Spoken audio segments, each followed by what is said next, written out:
Ei, estudante, tudo bem? Bem-vindo, bem-vinda a mais uma aula aqui do nosso módulo de anotações. Nessa aula, eu vou falar com você sobre uma possível lacuna que talvez você pode ter percebido nos nossos esquemas de anotações. Essa aqui é uma aula apenas de instrução, só de orientação. Ela não vai ter uma versão de exercício que nem nas outras, tá? E o tema dela é o quê? O tema é o sublinhado, né? Então, quando a gente fala aqui do esquema de anotações, de resumos, técnicas e tudo mais, a gente também tem que pensar e considerar o seguinte: e se eu não quiser fazer um caderno? Se eu não quiser produzir um resumo, se eu não quiser fazer anotações ou se eu não puder? Digamos que eu vou estudar algum assunto e por algum motivo eu não tenho caderno, não tenho folha, eu não tenho tempo, eu não tenho disposição, eu não quero fazer, por algum motivo. Como é que a gente pensa no sublinhado, né? Então, assim, quando você olha aqui para a tua ficha de estudos, aquele pedacinho que fala sobre a performance de estudo, né, a gente colocou ali aprendizagem por escrita e temos, né, resumo de síntese e tal, tudo que você viu. Repara, não tem nada sobre sublinhado aqui. No entanto, lá em cima, numa aula sobre metodologias, né, lá no módulo de metodologias, você deve ter visto uma aula lá no Rabiscado, né, no método de Rabiscado. Você deve ter visto alguma coisa sobre leitura ativa, né? E isso aqui que a gente está chamando de leitura ativa, no fim das contas, é o que a gente vai chamar de sublinhado. Por isso, então, que eu não cheguei a fazer um conteúdo específico sobre isso. Mas, né, então vamos considerar assim, que aqui na nossa leitura ativa, né, nós temos o nosso sublinhado. Agora, dentro disso que a gente está conversando aqui, nesse módulo, que a gente pode trazer de novidade para isso, né? Digamos que você vai estudar e você não tem um caderno. Você não quer caderno, você não gosta de caderno, você, enfim, por mais que eu te diga que tem que usar, né? Digamos que por algum motivo você quer só fazer o sublinhado. Né? Às vezes para estudar direito, dependendo, né, se você vai estudar só no Vademecum, se você vai fazer uma leitura um pouco mais superficial, ou se você realmente tem um material muito complexo que você prefere sempre ficar indo e vindo nele, tudo bem então você usar o sublinhado e as técnicas de leitura ativa, desde que você faça isso, né, num nível de rendimento maior. E esse aqui que é o pulo do gato desse conteúdo dessa aula. Olha só, você aprendeu, né, nesse módulo uma série de técnicas de anotação. E o que a gente vai fazer agora é trazer alguns dos fundamentos dessas técnicas aqui para o nosso sublinhado. Então, por exemplo, vamos começar aqui, eu vou pontuando aqui para a gente começar do mais básico, né? De todas as técnicas de estudo que a gente viu, uma das mais básicas é o que a gente chama de checklist conceitual, né? Essa aqui, basicamente, é aquela lista, é uma sequência bruta de palavras que você tem que lembrar sobre o seu conteúdo. E aí, como é que eu transformo isso em técnicas de sublinhado? Quando eu pego aqui um texto para ler, né, eu considero aqui, por exemplo, vou ler esse pedaço do texto sobre fósseis. Né? Se eu tivesse feito o checklist conceitual, que palavra iria aparecer desse pedacinho do texto? Né? Eu iria sublinhar fósseis, né? Ou seja, eu teria que guardar essa palavra. Então, quando você faz o teu sublinhado, você tem que pensar o seguinte: no fim das contas, o que eu estou fazendo? Um checklist conceitual. O que eu vou sublinhar? As palavras importantes, né, os conceitos e ideias importantes do meu texto. Então, se eu sublinhar a palavra fósseis, o princípio que eu estou usando aqui é o quê? É que eu quero, basicamente, destacar uma palavra. Né? Então, eu vou sublinhar, de repente, vestígios, né? Inclusive elas já vêm aqui marcadas em negrito para destacar realmente que isso é importante. E quando eu vou sublinhando qualquer coisa parecida, o que eu estou fazendo? Eu estou fazendo checklist conceitual. Então eu posso fazer isso sublinhando ou de repente passando um marca-texto. Né? Então, digamos que eu vou passar aqui um marca-texto também. Tá? Então, passei o marca-texto. Que eu quero dizer com esse marca-texto? Que eu anotei ali uma palavra-chave importante da minha leitura, e isso não deixa de ser um checklist conceitual. Aí, vamos para um próximo estágio. A gente viu, né, ali na técnica de anotações, nas técnicas, que você tem o checklist conceitual, onde você simplesmente lista as palavras. E existe o resumo PPC, que é a mesma coisa. Você lista as palavras. A diferença é que você explica, né? Você cria lá uma espécie, pelo menos, de dicionário de termos para você. Então, como é que eu posso trazer isso para cá? Repara só. Se eu escrevi, se eu grifei, né, se eu sublinhei fósseis, eu estou dizendo que isso aqui é uma palavra importante. Agora, o que explica o que são fósseis? Aqui diz, ó, são restos ou vestígios de seres vivos de épocas remotas. Então, no meu código aqui de sublinhado, eu vou fazer um sublinhado com ondinhas. Repara, eu não vou fazer uma linha reta, eu vou fazer um sublinhado de ondinhas. E isso por quê? Porque a gente vai usar a partir de agora esse código, certo? Se eu sublinhei reto, é checklist conceitual. Se eu sublinhei com ondinhas, já é RPPC, resumo por palavra-chave. O que é essa parte aqui com ondinha? É a explicação daquilo que eu grifei, certo? Então, vamos considerar, por exemplo, esse código. Fiz o reto, é um grifo para indicar um conceito. Na sequência, ou antes, eu grifei com ondinhas, é a explicação de um conceito. Então, o que eu tenho aqui? Um checklist conceitual, e quando eu faço esse sublinhado de ondinhas, é um resumo por palavra-chave, certo? Então pronto, já estou aplicando no meu sublinhado fundamentos ali, né, das minhas técnicas de anotações. Que mais que eu tenho? A gente tem ainda o resumo por tópicos, certo? Esse resumo por tópicos, ele, né, vai ficar aqui para a gente como se fosse o nosso resumo do preguiçoso. Então, se você vai fazer a sua leitura somente com grifo, ainda que seja somente com grifo, eu super recomendo que você pegue uma folha e que nessa folha você vá ali, né, fazendo o quê? Que você vá listando nessa folha, né, o primeiro tópico, aí tópico 1, não sei o que, tópico 1.1, não sei o que lá, tópico 2, não sei o que lá, tópico 2.1, 2.2, 2.3, exatamente como nós vimos ali naquela aula sobre tópicos. Isso para quê? Para você fazer uma espécie de sumário, um resumo do resumo desse teu capítulo. Então, se eu vou ler tudo isso aqui, por exemplo, digamos que tudo isso aqui é um capítulo, o que eu vou usar? Eu vou usar, de repente, uma folha, pode ser às vezes uma folha menor, uma ficha, alguma coisa assim, para fazer a marcação dos tópicos, ou seja, dos títulos e subtítulos daquilo que eu estudei, certo? Então, você vai fazer o quê? Você usa esse material, né? Você faz esse tópico. Deixa eu até... vou até trazer para cá o tópico, né, que a gente fez nesse caso aqui. Ó. Se eu fizer a minha atividade de tópicos, né, que a gente viu lá na aula, o resumo de tópicos desse material, desse conteúdo, seria esse aqui. Então, o que eu faria com essa folha? Né? Digamos que foi uma folhinha menor, digamos que foi só uma fichinha. O que eu faria com isso? Já que eu não tenho caderno, e nem quero ter nesse caso aqui, desse exemplo, eu faria o quê? Eu ia pegar esse meu resumo de tópicos, essa minha ficha, e ia fixar ele aí com um clipe, certo? Aí ia grudar ele aqui, e quando eu pegar o meu título, né, quando eu pegar aqui meu livro, e fizer a minha revisão, fizer uma releitura do que eu já grifei, eu já tenho ali, né, meus tópicos, né, todos listados para me ajudar, para me guiar nesse processo, tá? Então você pode fazer isso também. E aí o que vai acontecer? O teu livro vai ser um livro daqueles, né, todo rabiscado, todo marcado, cheio de anotações, cheio de clipagens. E isso, né, torna ele mais personalizado, faz ele ficar realmente mais eficiente para você. Então, se você puder, eu recomendo, tá? Faça esse resumo de tópicos numa folhinha extra ou no espaço, né, que sobrar. De repente, lá na primeira página ou na última página do capítulo, às vezes sobra um pedaço branco de papel, você pode fazer por ali, certo? Outra coisa que é muito importante também você fazer, né, usar o quadro de texto. Então, outro elemento que a gente viu lá nas aulas de anotações foi essa técnica do quadro texto ou caixa de texto. Né? E lá a gente viu, por exemplo, recursos digitais como o Padlet. Aqui no caso, você pode fazer o quê? Você pode usar o Post-it. Né? A gente já viu que o Post-it é uma ferramenta extremamente útil. E aí, de repente, o que você pode fazer?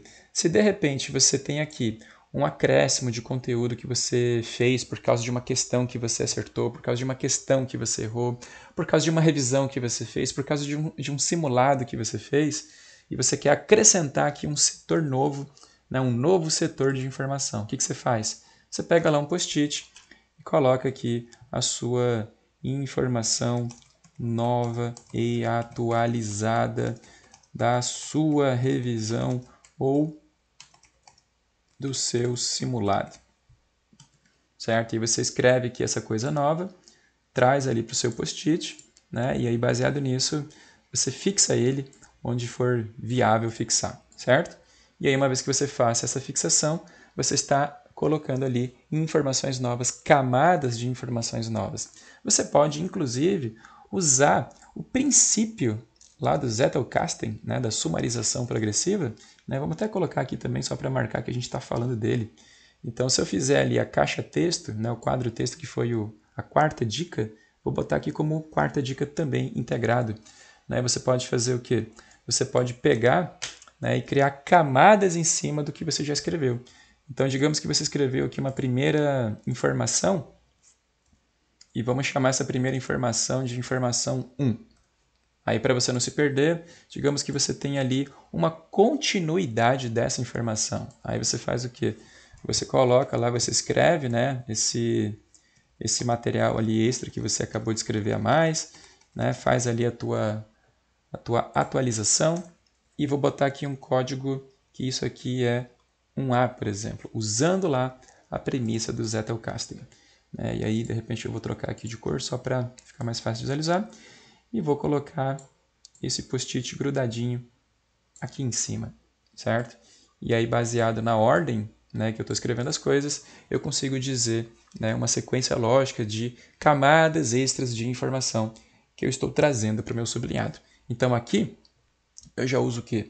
Os fundamentos e as premissas lá do Zettelkasten, lá da caixa de texto, certo? Então, por isso que eu deixei marcado aqui. Tá? Esses de vermelhinho que eu marquei aqui, a bolinha, é justamente para indicar para você o que você pode trazer para o teu sublinhado. O que mais que eu posso fazer? Então, já vimos aqui, né, o PPC, Tópico, Checklist, Quadro de Texto. Eu posso trazer também ainda, claro, o fundamento do tabelamento. Né? Ou seja, se eu estou estudando aqui um assunto e ele tem alguma coisa que possa entrar no contexto de uma tabela, certo? O que eu posso fazer? Eu posso tentar aproveitar um espacinho branco aqui do meu papel, né? Eu posso pegar aqui esse cantinho, por exemplo, e colocar ali, né, uma informação tabelada relacionada a alguma coisa que eu estou registrando. Então lá eu vi uma informação A, aí eu disse não sei o que sobre ela, não sei o que sobre ela, nesse primeiro setor e nesse segundo setor. Aí eu vou pegar agora uma informação B, que tem a ver com esse primeiro setor e vou falar um negócio aqui e outro ali. Então eu posso fazer uma tabelinha e enfiar ali em algum cantinho, ou também, né, no próprio post-it, certo? Ou, de repente, posso fazer uma folhinha e clipar do lado, posso aproveitar esse espaço branco do meu tópico e fazer ali também, e por aí vai. Tá? Então, você pode trazer pequenas tabelinhas, né, e rabiscar ali no seu texto, nos espaços onde for possível, né, onde você puder. Fichamento, mesma coisa. Digamos que você faz um fichamento contínuo, certo? De algum termo recorrente que você está pesquisando, que você está lendo, e digamos que justamente aqui você encontrou um termo desses que você vai fichar. Aí você vai fazer o quê? Né? Você vai trazer lá a sua ficha, você vai trazer lá o seu papel, né? Digamos que eu peguei ali, vamos pegar aqui de novo um outro exemplo. Aqui. Digamos que eu peguei aqui a minha fichinha de conceitos de evolução, né, de concepções de evolução. E aí, digamos que eu grudei aqui junto do meu tópico, certo? O que eu posso fazer aqui? Posso clipar isso daqui junto, certo? Botar junto ali do meu material, fazer uma ficha e colocar junto, né, para eu sempre que tiver acesso a essa leitura lembrar que tem um fichamento ali. Mas para eu lembrar que tem um fichamento, o que eu posso fazer? Eu posso comprar aqueles adesivinhos, marcadores, né, que são geralmente de cores bem chamativas, e pregar bem aqui no cantinho. Então eu vou lá e coloco, grudo um adesivinho verde, por exemplo, ou de qualquer outra cor, e coloco aqui para sinalizar que aqui tem um fichamento. E aí, claro, se eu fiz esse código, eu vou ter que respeitar esse código. Né? Não adianta lá na frente eu botar um tópico e marcar lá com um adesivo verde para indicar que tem um tópico. Né? Então, você tem que usar cores específicas para sinalizar códigos específicos. Então, você pode distribuir fichamentos pelo seu livro, pela sua leitura, desde que você localize eles com um adesivinho marcador. E desde que eles tenham sempre, né, a mesma premissa, a mesma concepção de visual. Tá? Então, você também pode trazer esse conceito de fichamento. A mesma coisa você pode fazer também com mapas e com a ficha mental. Né? Por quê? Porque aqui ao longo do texto você vai se deparar com informações que cabem num pequeno mapa mental. E aí você pode usar, né, pedacinhos aqui da folha na parte branca para fazer talvez essas atualizações. Então, de repente, você tem ali um assunto que se desdobra nesse aqui, que se desdobra nesse aqui e depois nesse. Aí você tem lá outro elemento que se desdobra nesse aqui, que depois vira esse aqui e esse aqui, certo? Então eu posso criar um mapa mental, né, baseado numa coisa que eu estou lendo, e eu posso fazer isso de cantinho só para ir organizando as coisas que eu estou lendo, né? Lembra que nesse caso esse mapa mental ele vai servir, né, feito de cantinho assim bem espremido, mas para organizar um fluxo de informação, uma sequência de informações. A mesma coisa com ficha mental, né? Você pode pegar de repente um pedaço do texto e considerando ali a tua necessidade, a sua demanda, você pode criar dali uma ficha mental, né, onde você faz algum tipo de desenho com algumas setas, com algumas informações, onde você faz uma anotação mais visual. Você pode usar para isso, inclusive, também um post-it. Né? Então, de repente, você leu aqui todo um pedaço desse parágrafo e aqui você mentalizou uma imagem que de repente, sintetiza bem, né, a sua conclusão, a sua ideia com esse parágrafo. Aí o que você faz? Você traz aqui um né, você traz ali um post-it, gruda ele por aqui e faz ali o seu desenho. Né? E aí desse desenho que você fez, né, você escreve alguma coisa, puxa uma seta, deixa lá um recado, enfim, faz uma anotação visual e agrega valor ao seu texto. Então, qual é a ideia de trazer tudo isso para o teu sublinhado? É agregar valor ao seu texto. Lembra, já que você não vai criar um caderno, já que você não vai criar uma anotação de fato, é importante que no seu material de leitura bruta você possa agregar valor, claro, dentro de um contexto e organizado. Não adianta você encher de coisa aqui no meio que depois, quando você volta para reler, não vai fazer sentido. Tá? E já que a gente falou da ficha mental, né, não dá para não falar então do sketching. Né? Então você pode pegar aqui o sketching, né, a técnica de desenhos, e agregar ao longo de todo o teu texto pequenas marcações, ícones, sinais, desenhinhos, qualquer coisa que te ajude a agregar valor, que te ajude a sintetizar conteúdo, que te ajude a marcar o que você leu, ou seja lá o que for. Então eu estou lendo aqui fósseis, eu posso fazer aqui um ossinho só para sinalizar que, né, eu estou falando aqui de uma coisa que tem um contexto visual. Claro que só fazer um osso por fazer não vai te trazer nada. Mas se de repente você tiver de fato um desenho, um esquema, alguma coisa que atribua sentido, valor, que agrega informação, aí vale a pena você fazer isso. Tá bom? Então, no fim das contas, o que eu estou trabalhando aqui? Eu estou trabalhando princípios do que a gente já viu lá no módulo de metodologias. Estamos trabalhando, no fim das contas, princípios da leitura ativa, ou seja, do estudo rabiscado, do uso, né, do savoring, onde você aumenta ali a compreensão do seu texto. Certo? Fazendo essa leitura, usando todos esses recursos, você primeiro executa uma leitura ativa, aumenta a sua compreensão. E, no fim das contas, usando todas essas técnicas e todas essas estratégias, né, você está fazendo uma coisa que a gente já falou bastante lá no módulo de metodologias. Você está deixando aqui o seu rastro de leitura. E é muito mais fácil voltar para um texto que você não tem anotação, não tem resumo, não tem nada. É muito mais fácil você voltar para um texto cheio de rastros que te dizem um monte de coisa do que apenas um texto limpinho, bonitinho, que não te diz nada. Tá bom? Então, gravei essa aula só para fechar esse papo, porque, né, eu já lancei o módulo há alguns dias. Essa aula eu estou gravando já acho que um mês quase depois de ter lançado o módulo. E 2, 3 alunos já vieram perguntar, né, por que eu não falei nada sobre sublinhado. Então tá aí, falamos agora, tá bom? Então o que eu tenho para te falar sobre isso é esse acréscimo. Eu espero que com isso você, né, consiga refletir melhor sobre os seus métodos de sublinhar e para, né, você fazer bom uso disso, você sabe, você tem que praticar, tem que fazer, né, bastante esse exercício de leitura ativa e esse rastro que você vai deixando. Tá bom? Então, se proponha, sempre que você vai fazer uma leitura, a carregar alguns equipamentos, pelo menos quando for uma leitura importante. Né? O que são os teus equipamentos de trabalho aqui, que eu sempre recomendo para fazer isso? Use uma caneta vermelha de preferência, um marca-texto, somente um, tá bom? Né? Pode ser um marca-texto amarelo. Se você puder, é sempre bom ter ali um post-it ou outro, certo? No teu material.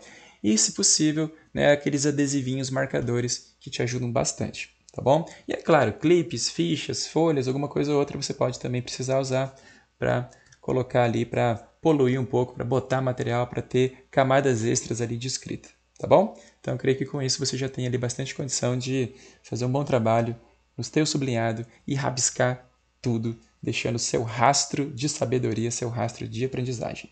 Beleza? Então eu espero que você tenha gostado, espero que essa aula tenha agregado mais valor ainda a tudo que você já viu e te desejo aqui bom trabalho e bons estudos.